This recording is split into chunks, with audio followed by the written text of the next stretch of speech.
buenos días a todos. Les doy la bienvenida a los que no conozco, algunos son alumnos, yo soy estudiante de las comisiones. Mi nombre es Silvia Ávila, yo soy médica genetista. Trabajo a la mañana en el Hospital Castro Rendón, tenemos un servicio de genética donde también se forman futuros médicos genetistas porque hay una residencia. Y bueno, desde que abrió la carrera, estuve enrolada primero trabajando en lo que era un poco el plan de estudio de esta asignatura. Y bueno, y después como docente desde el año 98. Hoy vamos a introducirnos en un mundo un poco particular que es, digamos, el de la citogenética, donde ya vamos a aplicar conocimientos de genética en lo que es el diagnóstico de las enfermedades. Y por primera vez, desde que existe la genética, están apareciendo herramientas, que son herramientas que se usan para el tratamiento de enfermedades genéticas. Hasta hace poco tiempo lo que podíamos hacer era hacer un diagnóstico aproximado, a veces contábamos con algún tipo de estudio, y cuando digo a veces hablo a nivel mundial, no específicamente nuestro, y llegábamos hasta tener alguna confirmación diagnóstica y poder decir por qué se producía el trastorno y cuál era la probabilidad de que eso se pudiera volver a repetir en la familia. Pero en algún proyecto genoma humano se empezó a entender más las bases genéticas de las enfermedades, y entonces hoy empiezan a aparecer lo que son medicamentos específicos destinados al tratamiento de las enfermedades. Lo que antes parecía un sueño, una utopía, se vuelve realidad. La contra que tenemos es que muchos de esos medicamentos son de alto costo, entonces la accesibilidad está limitada, y hoy la gran discusión que hay es medicina personalizada, medicina de alto costo, son preguntas que se abren. Esto que empieza ahora va a ser la realidad para cuando ustedes se reciban. En genética humana, prácticamente todo lo que hablamos es de patología, y son patologías que tienen el agregado de ser patologías poco frecuentes. Quizá las más frecuentes son las que vamos a hablar hoy, que son las anomalías cromosómicas. Pero en realidad, la gran parte de las enfermedades genéticas está dentro del grupo de las enfermedades poco frecuentes. Por eso son poco conocidas, por eso son un desafío permanente para hacer un diagnóstico, y sin embargo comprometen al 3% de los nacidos vivos. O sea, con la cantidad de gente que hay acá, muchos o casi todos tenemos un familiar que seguramente tiene una enfermedad poco frecuente o una enfermedad de naturaleza genética. Porque aunque son poco frecuentes individualmente, cuando uno suma la totalidad de los casos, son muchos. Mensaje de esto: esta es una pequeña introducción, porque no vamos a estudiar enfermedades poco frecuentes en el segundo año de la carrera de medicina. Lo que a mí me gustaría, como objetivo de esta clase, más allá de revisar los conceptos de cromosomas, cómo es la división mitótica, cuál es la importancia de la información genética, que ese es el objetivo estricto de esta clase, dejarles la inquietud que la genética es un campo en expansión, que para nosotros hoy es una realidad y para ustedes va a ser una rutina. Y el desafío es saltar de lo que estudiamos habitualmente, que uno pone lo que le pasa, estudiamos lo que le pasa al 98% de la población, decir, mira, hay un 2% de la población que tiene cosas que son poco frecuentes, pero que también las tengo que estudiar y las tengo que aprender. Esa es la inquietud que le quiero dejar después de esta charla. Entonces, ustedes pueden interrumpir cuando quieran, levantan la mano y pregunten, ¿sí? No es la idea de que sea una imposición pasiva. Digamos, la genética médica es la rama de la medicina que se ocupa de la variación genética que tiene relevancia médica. Fíjense que hablamos de rama de la medicina, no hablamos de rama de la biología. El enfoque que le damos a la genética médica es un enfoque desde la medicina. Esto lo sabemos, las características de los seres vivos están determinadas por interacciones entre la enfermedad genética y el medio ambiente. Nosotros no somos el resultado de la suma de genes. Esos genes son modificados y la expresión de los genes es modificada a lo largo, desde la concepción y a lo largo de toda la vida del individuo, lo que sea vida prenatal y lo que sea vida postnatal. Constantemente está siendo modificada.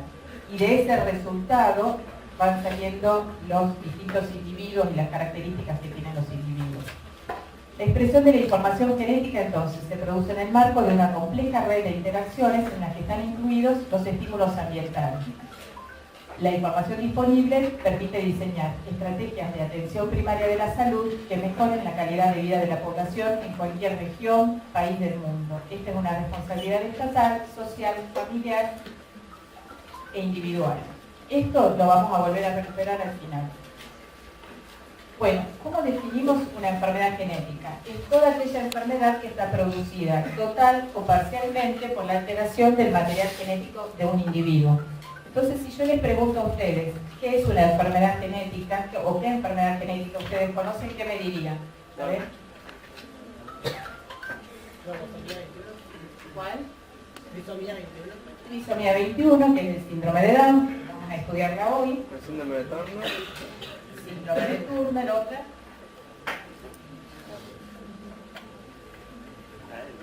¿Saben lo que es la pesquisa neonatal?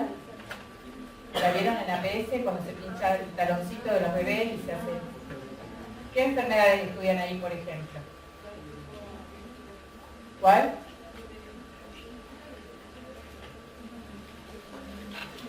¿Se acuerdan los nombres de las enfermedades? Sí. Hipotiroidismo, esa justamente puede tener base genética o no. Otra vez. Esa no está en el programa de pesquisa de la Argentina, pero es una enfermedad de naturaleza genética. ¿Otra? ¿Cuál? Fibrosis quística es una enfermedad genética que está en la pesquisa. ¿Otra? Prader-Willi es una enfermedad genética que no está en la pesquisa. Hiperplasia suprarrenal congénita es una enfermedad que está en la pesquisa. Galactosemia es una enfermedad que está en la pesquisa. Biotinidasa es una enfermedad que está en la pesquisa. Fíjense que son enfermedades genéticas que se trata de hacer el diagnóstico en todos los recién nacidos. La pesquisa neonatal es un estudio que se le hace a todos los recién nacidos a partir de una gotita de sangre. Es un programa nacional, o sea que todas estas determinaciones son obligatorias por ley y están pagadas por el Estado. Y a todos los recién nacidos, o sea, si ustedes tienen un hermanito recién nacido, un sobrinito, a todos se les hace la pesquisa por ley. Y el objetivo es detectar estas enfermedades genéticas porque tienen un tratamiento que es total o potencialmente curable, ¿sí? Entonces, por eso les digo, la genética está en todas, pero también está en el asma bronquial, la hipertensión arterial, las cardiopatías. ¿Qué diferencia hay entre unas y otras? Lo vamos a aprender a reconocer a lo largo de esta cursada, digamos, ¿sí? Prácticamente todas las enfermedades tienen alguna base genética. Si yo tomo la fibrosis quística, que es un ejemplo que dieron ustedes, casi todo está determinado, lo que está en amarillo, por su naturaleza genética.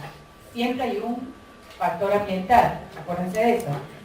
La diabetes, enfermedad prevalente, si las hay en nuestra especie, fíjense, 50% de componente genético y 50% de componente ambiental. Una enfermedad infecciosa que todos conocemos, el síndrome de inmunodeficiencia humana adquirida, fíjense, la mayor parte está determinada por el virus, la presencia del virus, pero fíjense que hay también un componente de base genética. De hecho, existe una población que aunque ustedes le pongan el virus, le inyecten el concentrado de virus en la sangre, no se infectan porque no tienen el receptor. La naturaleza del receptor es también de base genética.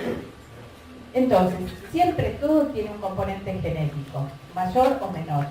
La información genética es la información para el desarrollo de un individuo, para todo el desarrollo anatómico y después para todo el desarrollo y funcionamiento posterior que va a tener ese individuo, para que funcione el hígado, el corazón, el cerebro, la base de la información es la información genética. Se transmite de padres a hijos, de generación en generación, pero puede experimentar cambios que son el sustrato de la evolución en la aparición de una enfermedad. De cada uno de nosotros hemos heredado, teóricamente, la mitad del material genético de la mamá, la otra mitad del material genético del papá, pero ojo, que hubo variaciones en cada uno de nosotros y tenemos cambios en el ADN que no tienen ni la madre ni el padre. No necesariamente todos los cambios en el ADN van a representar patología. Muchos son cambios que no tienen significado clínico, que les llamamos variantes sin significado clínico o variantes normales. Esto ya lo sabemos, ustedes saben que estos son los cromosomas, que este es el ADN, que el ADN se va a enrollar en distintos grados de enrollamiento hasta dar el cromosoma. ¿Qué es lo que estudia la citogenética? Que es lo que vamos a hablar hoy, los cromosomas. Si hay algo cromosómico, alguna alteración cromosómica, ¿es una alteración del ADN? Sí. Si hay una alteración del ADN, ¿será una alteración cromosómica? No necesariamente, porque esto es un nivel de resolución mucho más chiquito. Acá hablamos de genes, de secuencias.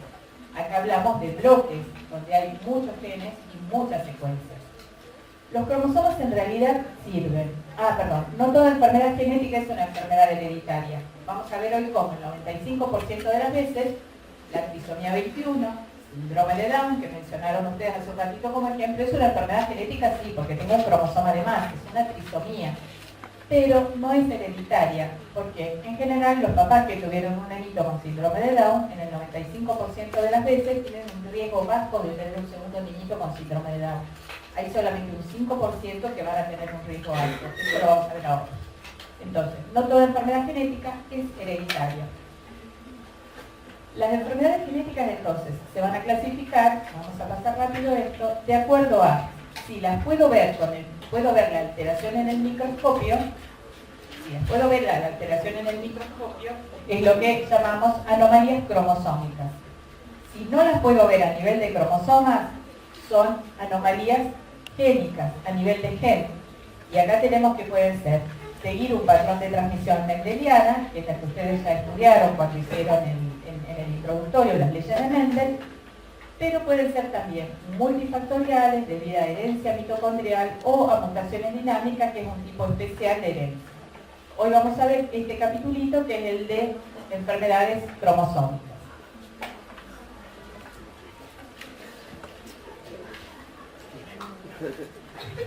Bueno, citogenética, que es el estudio de los cromosomas humanos. Los cromosomas son cuerpos coloreados, esa es la definición. Acá, para hacer un poquito de historia, quienes fueron los primeros que estudiaron los cromosomas humanos, y fíjense acá que fue en el año 1969, aproximadamente 1965, donde recién se pudo saber cuál es la dotación cromosómica humana. ¿Para qué servían los cromosomas? Los cromosomas servían para condensar el ADN y tratar de dividir la información genética en partes iguales, de manera ordenada a la descendencia. Esa es la utilidad de los cromosomas. Cuando hay cromosomas, la célula se ocupa de la división celular. Cuando la célula no se divide, no tenemos cromosomas. Y el 21 de marzo, o sea, hace muy poquitito, fue el Día Mundial del Síndrome de Down, como un recordatorio. ¿Sí? Pero también hay el Día de la Trisomía 18, que le ponen los papás compatibles con la vida, después vamos a retomar cuando veamos la alteración, y esta es la organización de los papás. Y recordemos que esto ya lo sabemos también, que se empaquetan para formar cromosomas, los cromosomas se pueden ver en el microscopio, es el máximo grado de condensación de la cromatina. Un cromosoma tiene una construcción primaria, que es el centrómero, un brazo corto, un brazo largo. El brazo corto se llama P por petit, porque los primeros citogenetistas fueron franceses, y el brazo largo se llama Q, porque es la letra que le sigue a la P. Sí, bueno, hay varias cosas que le llamamos así. Estos son los cromosomas, como se ven, si ustedes los ven ahí, los ven todos coloreados parejitos. Este es un cromosoma cariotipo convencional. Y esta es una microscopía de barrido, que es a los fines ilustrativos, no tiene una utilidad práctica. Partes del cromosoma, perdona, me olvidaba de las cromátides.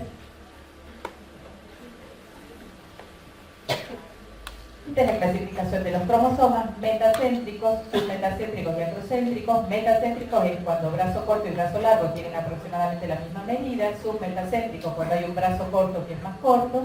Y acrocéntrico cuando tienen los brazos cortos muy cortitos. Constricción primaria en el centrómero. Esta otra constricción, que parecen palillitos de tambor, es la constricción secundaria, y estas son los satélites. En esas constricciones secundarias de los cromosomas acrocéntricos, 13, 14, 15, 21 y 22, es donde está la secuencia repetitiva del ADN, del ARN, que codifica para el ARN de 45S. Los cromosomas, a su vez, fíjense que acá están rayaditos, ¿sí? Porque si uno lo somete a una digestión parcial con una enzima, que es la tripsina, se produce una degradación parcial del sistema de proteínas a la cual está unido el ADN. Y entonces se obtiene un patrón de bandas que es característico de cada cromosoma. Existe como una huella digital de cada cromosoma, que son las bandas. Esto de digerir con tripsina y después colorear con Kiemsa es lo que se llama banda G. Entonces, cada cromosoma tiene un patrón de bandas que le es característico. Las regiones oscuras son las que menos fueron digeridas, entonces uno sospecha que ahí como que está más compactada la cromatina, mientras que las bandas claras son las que fueron digeridas con mayor facilidad. Las bandas oscuras son zonas ricas en adenina-timina, las bandas claras son zonas ricas en citosina-guanina. Las bandas claras son las zonas que son ricas en genes. No, tengo cientos de genes en una banda. Y las bandas oscuras son las zonas que tienen menos expresión genética. Bueno, tipos de cromosomas. Fíjense cómo se nombran las bandas, cómo se nombran las regiones. Digamos, P, dijimos que por brazo corto, esta es la subbanda 2 de la banda 1 de la región 3. Entonces, cuando uno dice P2, 3, P3, 1, 2, dice, es una subbanda 2 de la banda 1 de la región 3 del brazo corto de este cromosoma, que puede ser, por ejemplo, el cromosoma 1. Los cromosomas humanos son 46 en todas las células que son diploides, y tenemos 22 cromosomas que están en pares que son morfológicamente iguales. O sea, voy a tener un cromosoma 1 que es morfológicamente igual a un cromosoma 1, un cromosoma 2 que es igual morfológicamente a un cromosoma 2, son los cromosomas homólogos, uno de cada par viene del padre y el otro viene de la madre. Y hay un par de cromosomas que en las mujeres es igual, es un par de cromosomas homólogos que corresponden a los cromosomas X, y que en el varón son diferentes. El varón tiene un cromosoma X y tiene un cromosoma Y. Las células terminales, ovario, óvulo, y espermatozoides son las únicas que son haploides, que tienen 23 cromosomas. Tienen un cromosoma de cada par. Entonces, los cromosomas homólogos, uno viene de la gameta femenina y el otro viene de la gameta masculina. Fíjense acá, este es un cromosoma 3, créanme que es un 3, y el otro 3 está acá. Si ustedes se fijan, tiene una bandita clara. Fíjense, ¿qué tipo de cromosoma sería este? ¿Metacéntrico, submetacéntrico o concéntrico? Metacéntrico, bien. Y fíjense que tiene bandas claras simétricas en el bracito largo y en el bracito corto. El cromosoma, a ver uno que es fácil, el cromosoma 1, este es un 1, fíjense que tiene un pedacito claro. Y el otro cromosoma 1, acá está, ¿bien? Un pedacito claro. Bueno, y así uno va reconociendo la banda de los pares. Yo les aseguro que si ustedes se sientan a ver cromosomas, en menos de un mes se aprenden cuáles son las bandas, ¿sí? Porque esto es cuestión de memoria visual. Eso no es lo más complejo. Hay distintos niveles de resolución, de acuerdo a cuánto tiempo uno lo deje, con colchicina, ¿sí? Que es la colchicina, ahora vamos a ver, sirve para detener los cromosomas en metafase, porque lo que ustedes hacen ahí es destruir el citoesqueleto, destruyen el uso mitótico, entonces los cromosomas se quedan detenidos ahí. Si uno hace un tiempo largo de colchicina, va a tener cromosomas más condensados, si uno le aplica un tiempo corto, va a tener cromosomas más largos. Es lo que se llama alta resolución. Fíjense este cromosoma, ahí le ven una sola banda, fíjense como este mismo cromosoma, esa banda son 3 banditas. ¿Sí? Eso es lo que se llama, acá tienen más estirado todavía, lo que se llama cariotipo de alta resolución. Eso prácticamente hoy ya no se hace más, se ha reemplazado por otras técnicas. Este es el ideograma, que es el dibujito, es el esquema de las bandas que uno tiene que encontrar en un cromosoma. Acá tienen el ideograma de cada cromosoma. Este es un cariotipo femenino, acá tienen los dos cromosomas X, uno se ve más grande y otro se ve más chiquito, los dos son normales porque las bandas son coincidentes. Eso es un artefacto de la foto. Por eso los que filman nos sacan fotos, a veces nos hacen más lindos, a veces nos hacen feo, y bueno, ya tengo que ubicar quién va a ser el responsable de la clase de hoy. Fíjense acá cómo tienen los pares, ¿sí? Este es un varón, fíjense acá, varón cariotipo masculino, digamos. Vamos a hablar de esto también. Fíjense, este es el cromosoma X y este es el cromosoma Y. El cromosoma Y es muy chiquito, tiene muy pocos genes, muy poquitos genes comparado con el cromosoma X, que tiene el 10% del genoma activo, pero los genes que tiene son genes que le llamamos llave. Tiene factores de transcripción que son los que van a ordenar todo lo que es el desarrollo anatómico masculino. ¿Cómo se hace un estudio citogenético? Toman una muestra de sangre, son estudios muy delicados, ¿sí? Porque involucran el cultivo celular. Se toma una muestrita de sangre, eso se lo lleva a un medio de cultivo que es sumamente delicado, que tiene todos los factores de transcripción, todos los factores de crecimiento que son necesarios, así que mejor que no se cruce ninguna bacteria porque la bacteria prolifera a lo loco y arruina lo que es el cultivo. Por eso es un cultivo muy delicado. Entonces, sacamos sangre. ¿Qué es lo que vamos a cultivar para ver cromosomas en metafase? De la sangre, ¿qué se les ocurre a ustedes? ¿Qué células de la sangre podemos cultivar? no tienen núcleo los eritrocitos. Glóbulos blancos. ¿Sí? Tenemos que cultivar glóbulos blancos. O sea que de acá tenemos que separar los glóbulos blancos y esos son los que se ponen a cultivar. Porque son los que tienen cromosomas. Entonces se le pone un estímulo, que es una lectina, que es una señal para que esos glóbulos proliferen, y al cabo de 72 horas se detiene el cultivo colocándole colchicina, que lo que hace es destruir el uso mitótico, ¿sí? Y al impedir la polimerización de los microtúbulos, los cromosomas quedan detenidos en metafase. Por eso esa imagen que veíamos antes acá se le llama cromosomas metafásicos. Y esa imagen en la jerga, esta imagen que tenemos acá le llamamos metafase. ¿Sí? Pero para que los cromosomas se dispersen y los podamos ver así como están ahí, lo que hacemos es detener con colchicina, pero también detenemos con colchicina y le agregamos una solución hipotónica para que las células se hinchen y los cromosomas se separen, y a partir de eso fijador para que no haya degradación celular. Ese líquido que tiene fijador lo vamos a poner en un portaobjetos, lo vamos a colorear y lo vamos a ver al microscopio para poder armar el cariotipo de un individuo. Muy delicado porque sobre todo estas fases del cultivo son sumamente delicadas. Esto hace que las muestras sean muy difíciles de derivar. En realidad se las tiene que procesar dentro de las 24 horas de tomar las muestras. A diferencia de lo que vamos a ver que son los estudios de ADN, que son estudios nobilísimos, porque el ADN tiene mucha resistencia, se lo puede guardar en medios adecuados, puede estar mucho tiempo, puede ser recuperado y obtener estudios de calidad. ¿Sobre qué podemos hacer estudios cromosómicos? Sobre cualquier tipo celular que se esté dividiendo. Lo puedo hacer de neurona y es medio difícil, salvo que sean estudios de neuronas embrionarias o que tenga un cultivo de células neuronales embrionarias. Pero sí lo puedo hacer de médula ósea, que son células que se replican mucho, lo puedo hacer sobre células de líquido amniótico, lo puedo hacer sobre células de placenta, lo podemos hacer sobre células de líquido pleural o ascítico, de células de piel, ¿sí? De piel de la parte de los fibroblastos de piel. O sea, todo lo que se reproduce, todo lo que tenga células de división, se le puede ver los cromosomas. Obviamente, no hacemos estudios en general, no es una rutina hacer un cariotipo de testículo. La rutina es hacer de sangre periférica, que es fácil de obtener. Hay otras técnicas, que es esta técnica que es muy bonita, que es la técnica de hibridización in situ o fish, como si fuese pescado en inglés, que consiste en poder marcar, ustedes vieron que el ADN reconoce secuencias que sean homólogas.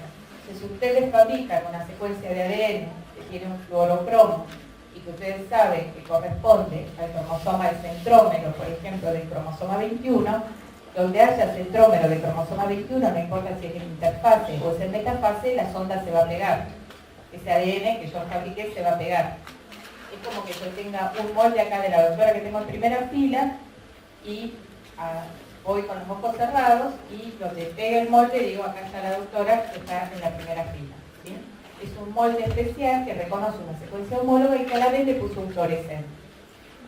Por ejemplo, yo le puedo decir, miren, esta es una sonda para centrómero de 21 y esta es para centrómero de 13. Entonces le voy a decir, este individuo tiene 2 centrómeros de 21 y tiene 2 centrómeros del cromosoma 13. Yo sé que hibridicé, ¿sí? Yo sé qué secuencia de ADN tengo y qué es lo que quiero que me reconozca. Estas son sondas subteloméricas. Las regiones que están debajo de los telómeros son zonas ricas en genes. Entonces es de mucho interés poder marcar esas regiones.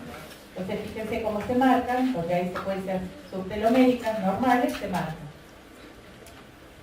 Puedo marcar, fíjense acá, marqué centrómero de X, y acá marqué una región XP223, o sea, marqué la subbanda 3, de la banda 2, de la región 2, del brazo corto del cromosoma X. ¿Qué es lo que ven acá en esto? Sí, pero fíjense acá cuántas marcas tengo. Acá.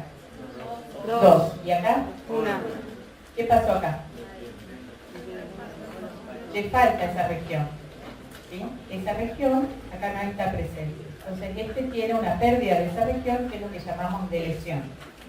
Esto a veces yo lo puedo sospechar con un cariotipo con bandeo y esta técnica que marca la región específica me va a decir, me va a confirmar si esa región está faltando o no. acá fíjense que tengo, esto es cromosoma 22, ¿sí? Este está pintado, y esta cosita chiquitita, ¿Otra cromosoma 22? ¿completo? No. No, un segmento. Eso es lo que le llamamos una trisomía parcial del cromosoma 22. Lo normal es tener una disomía, es decir, tener el par.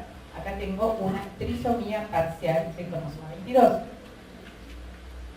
Esto se usa mucho para investigación, no ha tenido una utilidad clínica porque es extremadamente caro y engorroso hacerlo, que es pintar cada cromosoma de un color. Entonces fíjense acá, este es un cromosoma 10, pero tiene un segmentito celeste que seguramente puede haber venido de un 9, por ejemplo. ¿Sí? Acá tiene un 13 que tiene una región verde que puede haber venido del 10.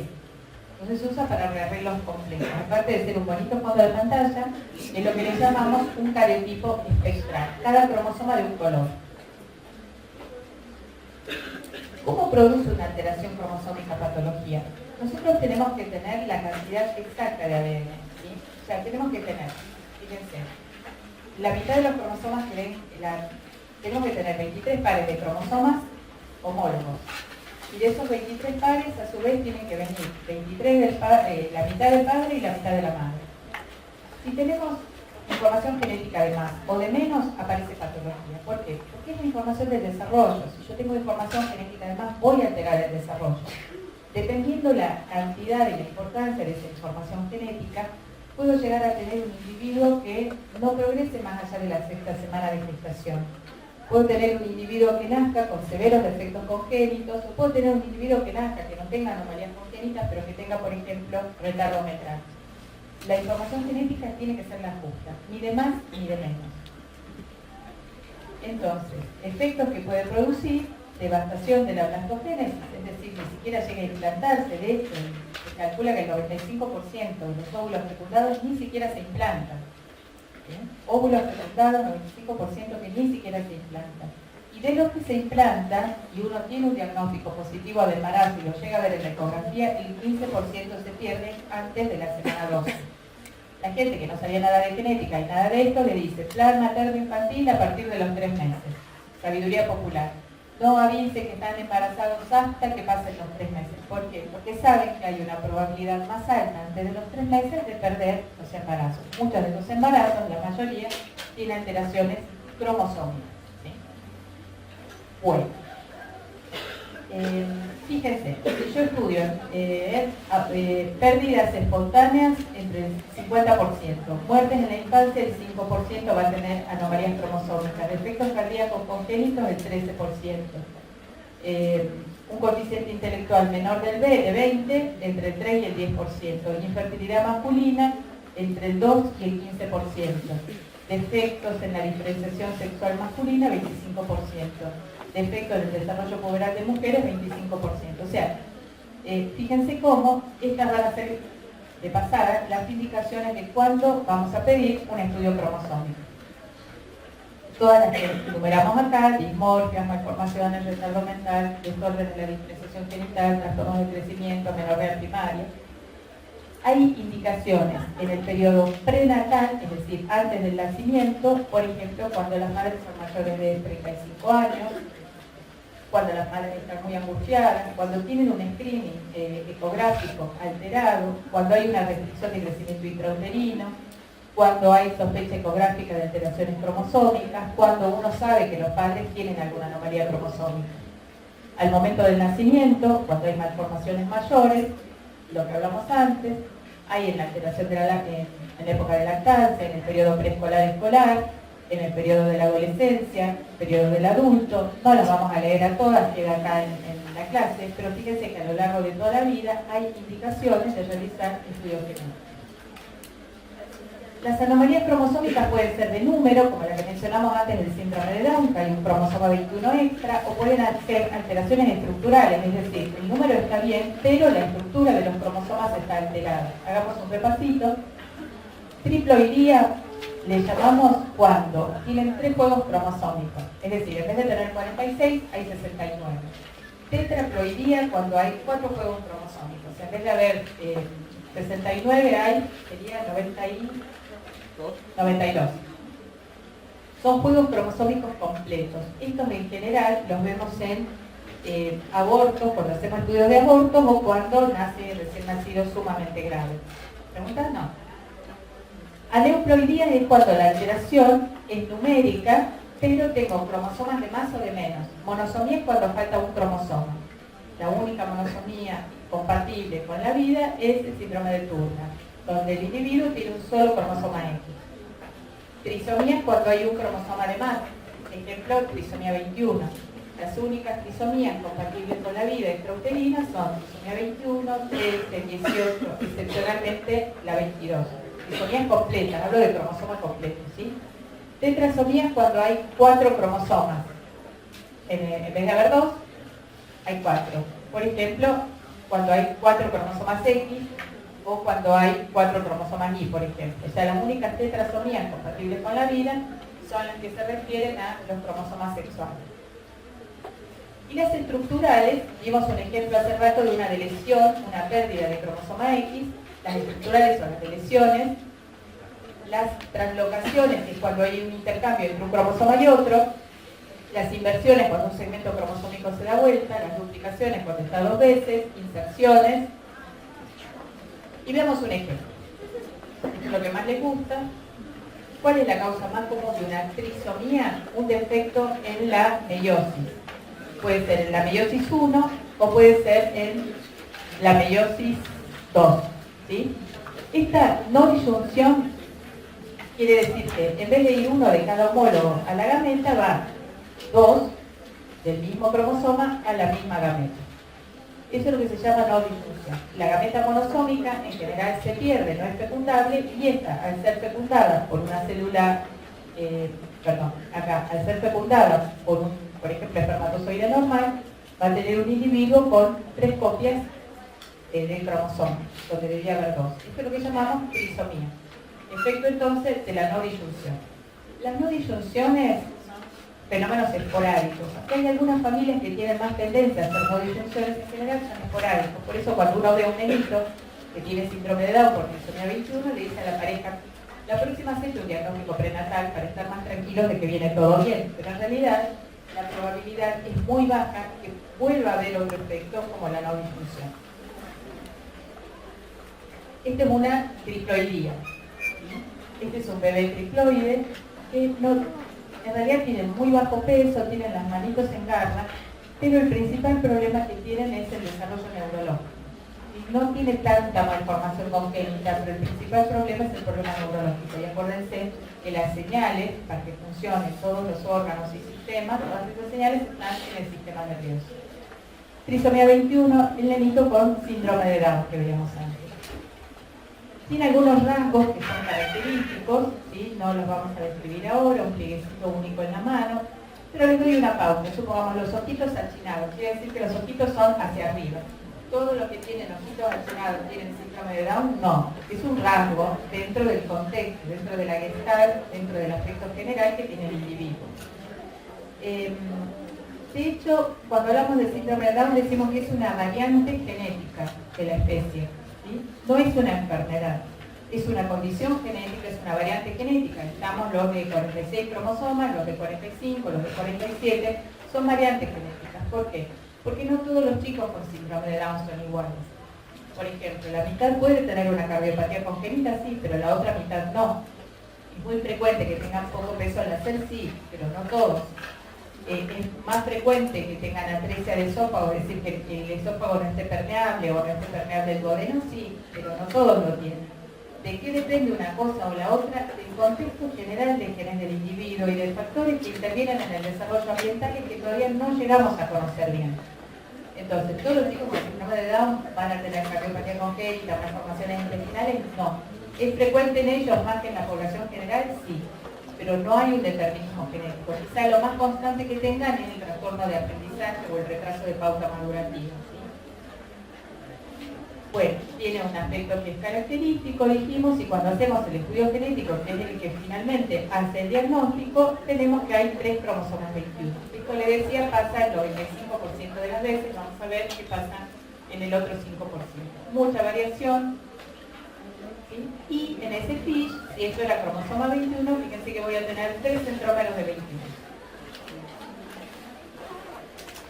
Estos son otros nenitos que hasta hace 2 o 3 años nosotros los considerábamos incompatibles con la vida. Trisomía 18. Mucha información genética. Las manitos tienen una forma particular, que es una mano como un cuernito, con el segundo dedo sobre el tercero, el quinto sobre el cuarto, ¿no? Es difícil de abrir. En general tienen las caderas estrechas, una carita que para los que estamos acostumbrados a verlo nos reconocemos, pero no tiene una cara que cualquiera diga, ah, mirá la cara que tiene. No, pasan por bebés que son pequeñitos, que vienen todo el embarazo, a veces porque no crece. Es muy común que tengan cardiopatías congénitas, pero o alguna otra malformación de miembros, ¿sí? Pero hay algunos que no las tienen. Entonces, cuando nosotros hacíamos diagnóstico de trisomía 18, le decíamos a los padres que era incompatible con la vida. En realidad, la gran dificultad que tiene para sobrevivir, vuelvo a lo que le decía antes, es la capacidad que tiene el sistema nervioso de mantener las funciones vitales. Pero es cierto que después de muchos años, le puedo decir que tengo un paciente que tiene 6 años, ¿sí? Y que tiene trisomía 18. Es cierto que no tenía malformación cardíaca, y cuando tienen malformación cardíaca no son elegibles para cirugía cardiovascular. Pero en los últimos años los padres dicen, en realidad los chicos fallecen, muchos chicos fallecen, porque los médicos bajan los brazos una vez que tienen el diagnóstico. Dicen, es incompatible con la vida, entonces ya no hago más nada y dejo que se muera. Y está todo ese movimiento que yo les mostraba antes, donde los padres dicen, trisomía 18 compatible con la vida. Ese es un movimiento de los últimos años que otra vez nos hace repensar la práctica. Hasta el día de hoy nosotros les informamos a los padres, mira, está esta posibilidad cuando hacemos un diagnóstico prenatal de trisomía 18 de interrumpir el embarazo. Estoy hablando dentro del marco de la ley que está vigente. Si ustedes quieren lo pueden continuar. Uno les explica cuáles son las potencialidades que tiene, cuáles son los problemas que pueden tener y los padres toman la decisión, ¿sí? Pero vuelvo a decir lo mismo. Hoy los padres están diciendo, probablemente si mi hijo con trisomía 18 lo operaran de la cardiopatía, que hoy no se operan en el país, mi hijo podría haber sobrevivido más, ¿sí? Son cosas que uno va planteando constantemente, como va cambiando la información que se tiene y sobre todo cómo hay que escuchar a las familias, ¿sí? Que tomen la decisión porque ellos son los que están a cargo de la custodia del niño. Esta es la manito que es muy característica. Y cuando hacemos el estudio genético lo que encontramos son los 3 cromosomas 18.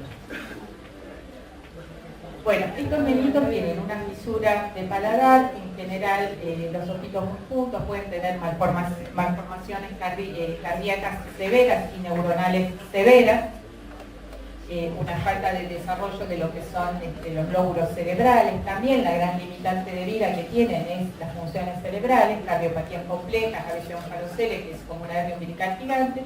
Son los bebitos con trisomía 13. También hoy está dentro del grupo, tiene polidactilia, tiene un dedito de más, están dentro del grupo de los pacientes a los cuales uno les dice que ya no hablamos de incompatible con la vida, pero hablamos de un pronóstico malo, que muy probablemente no sobrevivan. Y sí, si uno busca en la bibliografía, hay un paciente que ha sobrevivido más allá de los 3 o 4 años, ¿sí? Entonces, bueno, todos son conceptos que uno constantemente está revisando. Lo importante es que cuando uno tiene el diagnóstico y tiene la información, lo charla con los padres y son finalmente los padres los que toman decisiones, o la mujer embarazada, ¿sí?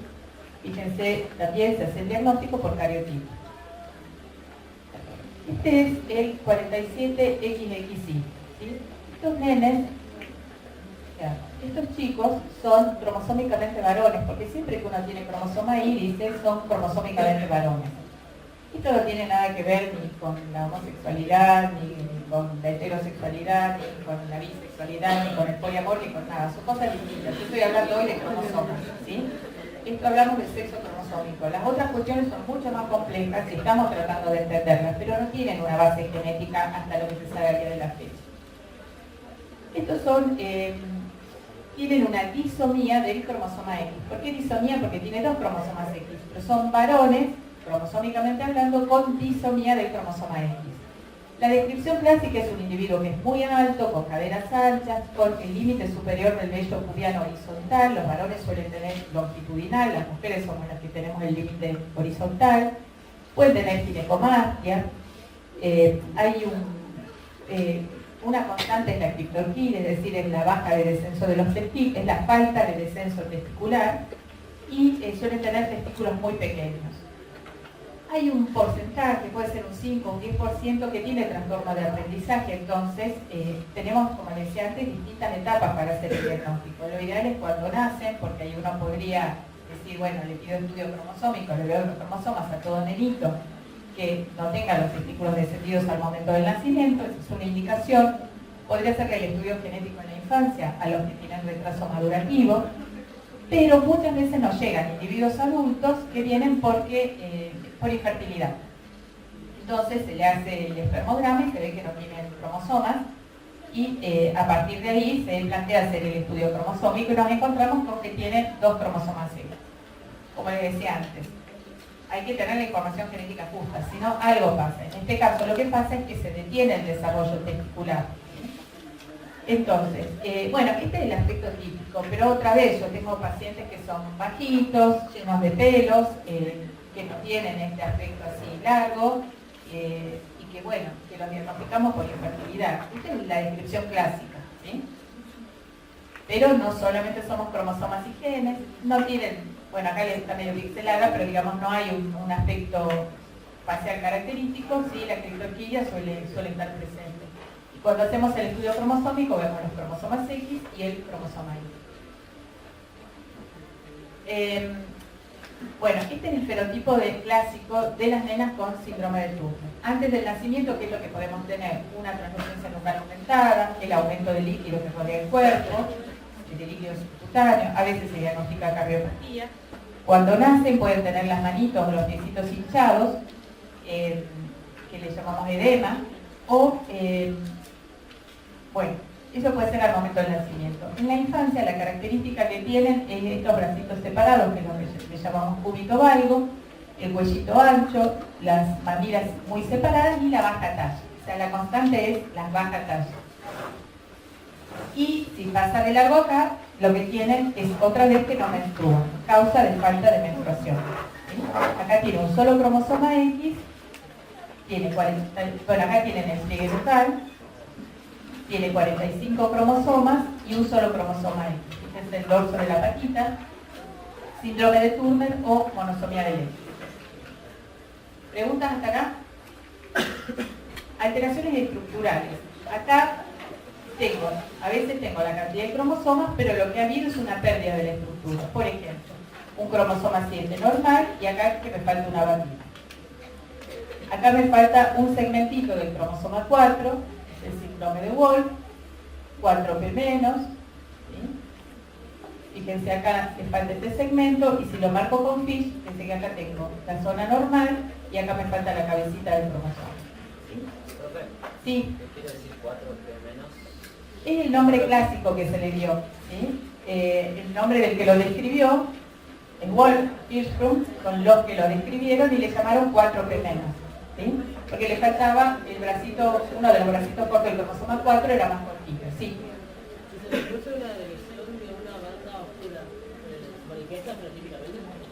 Pregunta, si se produce la lesión de una banda oscura, ¿se manifiesta fenotípicamente?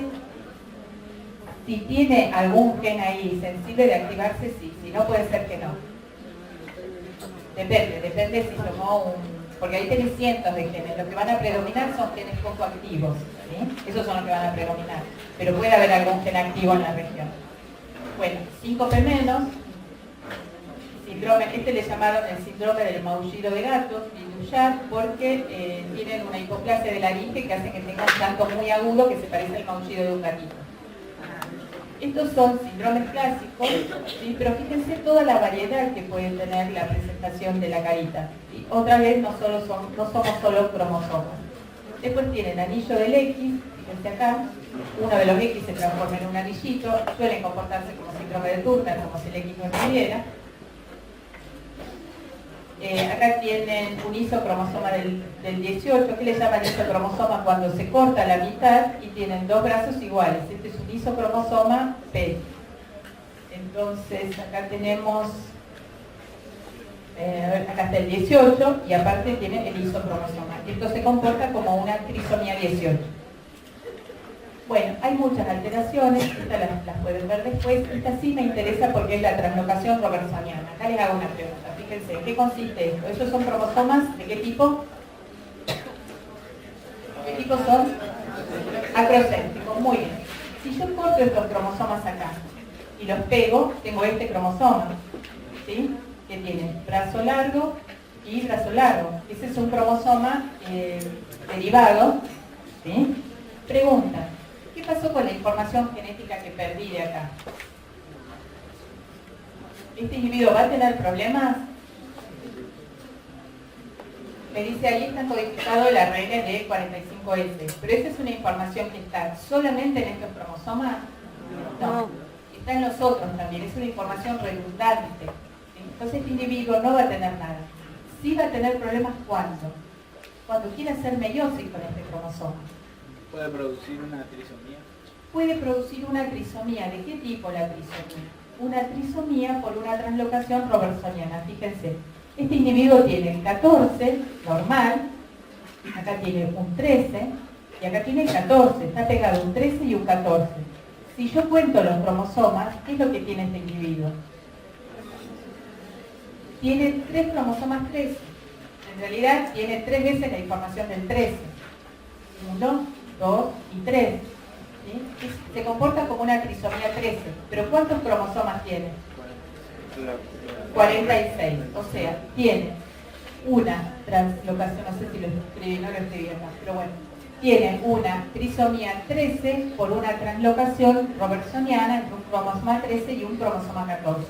Es indistinguible del nenito con trisomía 13 que les mostraba antes por trisomía libre o trisomía simple. Le llamamos trisomía libre o simple cuando están los 3 cromosomas sueltos y le llamamos por translocación robertsoniana cuando los cromosomas están pegados y esto es fruto de una alteración estructural. Por eso cuando nace un bebito con síndrome de Down o con trisomía 13, sí o sí hay que hacer el estudio genético. No basta con que yo lo vea y diga, yo que sé un montón, digo que tiene un síndrome de Down, no. Tengo que ver si es por una translocación robertsoniana o es una trisomía libre. Si son 3,21 sueltitos, si es una trisomía libre, la probabilidad de la familia de tener otro nenito con síndrome de Down es bajísima. Le decimos 1% por darle una cifra, pero realmente va. Pero si tiene una translocación, puede ser tan alta como el 20%, o puede tener un alto riesgo de tener abortos a repetición. ¿Sí? ¿Me siguen la diferencia que hay? Entonces, siempre hay que pedir el estudio genético para corroborar diagnóstico, pero para ver si obedece a una trisomía simple, que es un fenómeno del azar, o hay una translocación robertsoniana. ¿Cuál es más frecuente? 95% de las veces es trisomía libre. Pero cuando yo tengo un paciente, es un paciente. ¿Sí? Yo no sé si está en el 95 o está en el 5. Bueno, acá tienen otros ejemplos que después los pueden ver. Quiero hacer, comentarle un par de cosas que me parecen interesantes. Estos estudios se pueden hacer antes del nacimiento. Se pueden hacer de vellosidades coriales entre las 12 y las 20 semanas. Estas son vellosidades placentarias. El informe se da a los 7 días. La sensibilidad es superior al 99% y hay un riesgo de pérdida de embarazo que es del 1%. Cuando hacemos vellosidades coriales, cuando vemos algo en la ecografía que no nos gusta, o cuando se hace un screening de primer trimestre que se hace con medición de parámetros ecográficos y nos da alterado. O cuando hay un antecedente en la familia, de alguna anomalía. Cuando yo sé, por ejemplo, que los papás tienen una translocación robertsoniana, voy a hacer este estudio. Se puede hacer de líquido amniótico, se hace a partir de las 16 semanas, pero se puede hacer a las 17, a las 18, a las 20, a las 25, a las 30, ¿sí? Siempre que haya líquido amniótico se puede hacer, no tiene término como el de placenta. Porque ¿qué es lo que tiene? Las células del líquido amniótico, que son células de las mucosas del feto, ¿sí? Este tarda más, este es un cultivo más delicado todavía que el de linfocitos, tiene una sensibilidad alta y el riesgo de pérdida de embarazo es mucho más bajo, es cierto también porque son fetos más grandes. Se hace por vía transabdominal con control ecográfico. Bueno, eso se hace el cultivo, ¿sí? Las indicaciones las tienen acá, ya se las mencioné. Esto es para mostrarle cómo, si bien es cierto las no disyunciones son esporádicas, aumentan con la edad de la madre, ¿sí? A medida que avanza la edad de la madre hay mayor riesgo de no disyunciones. Por eso el punto de corte lo ponemos a los 35 años. aviso para la gente estudiosa, estudiantes de medicina o médicos jóvenes que estudiamos muchos años, hacemos especialidades y demás. Si uno ve que no va a tener hijos hasta antes de los 35 años, está bueno guardar gametas, ¿sí? Porque eso nos da la posibilidad de guardar gametas. Cuando se guardan son gametas de 28 años, de 26, de 30, por más que uno se embarace a los 45. Nos pasa hoy en día que hay las mujeres, los hombres también, que trabajan y que estudian, están retrasando la maternidad y la paternidad. No solamente vale para las mujeres, a los hombres le va bajando sustancialmente la tasa de fertilidad con la edad. Uno siempre dice mujer, anomalías cromosómicas, síndrome de Down, es lo que aprendemos y nos machacan con eso, pero los valores bajan muchísimo la tasa de fertilidad. Bueno, acá tienen el esquema. Esta me parece más joven que esta, pero bueno, es un detalle. Esto también se puede hacer con diagnóstico preimplantatorio. Aviso para algunos de ustedes que se dediquen a hacer las auditorías. Muchos de los egresados nuestros después están trabajando en puestos de gestión y toman decisiones. Todos estos estudios se pueden hacer. Yo sé que una mujer tiene una translocación robertsoniana, no le voy a decir seguir intentando hasta que deje de abortar o dejar de tener un hijo con problemas. Está la posibilidad de hacer una fertilización asistida y hacer estos estudios de los embriones. Transferirles a aquellos embriones que no tienen la anomalía. Esto es el diagnóstico preimplantación. 100% exacto no, mucha exactitud, encima del 90%. Por eso cuando es una pareja de riesgo, siempre le decimos hagan el prenatal. Y esto lo que hace es tomar una célula de lo que va a dar la placenta y a partir de ahí hacer el estudio cromosómico. Y esto es lo nuevo, y con esto voy a cerrar, que es que en los últimos años nos hemos enterado que durante todo el embarazo pasan segmentos de ADN del bebé hacia la placenta y hacia la sangre materna. O sea, la madre tiene células de ella y tiene también ADN libre del feto. Ese ADN se puede extraer, se puede amplificar, y acá ya entramos con elementos de bioinformática y poder decir si va a tener un bebé o si está gestando un fetito o un embrión con trisomía 21, 18, 13, si es varón o si es mujer. Esto hoy es un screening muy finito, cuando es informe negativo, es decir, que no hay trisomía, es negativo en el 99.9%, pero cuando informa de una trisomía hay que rechequearlo después con estudios citogenéticos. Esto es lo más nuevito y lo último que les digo, va a llegar a ser un procedimiento diagnóstico. Hoy vale alrededor de 20.000 pesos con el dólar a 43, pero en realidad si ustedes dicen, ¿y esto cuánto valía, cuánto vale en los países donde se hace? Y está alrededor de los, digamos, le sacamos todos los gastos de logística, sería de los 5.000 pesos nuestros más o menos.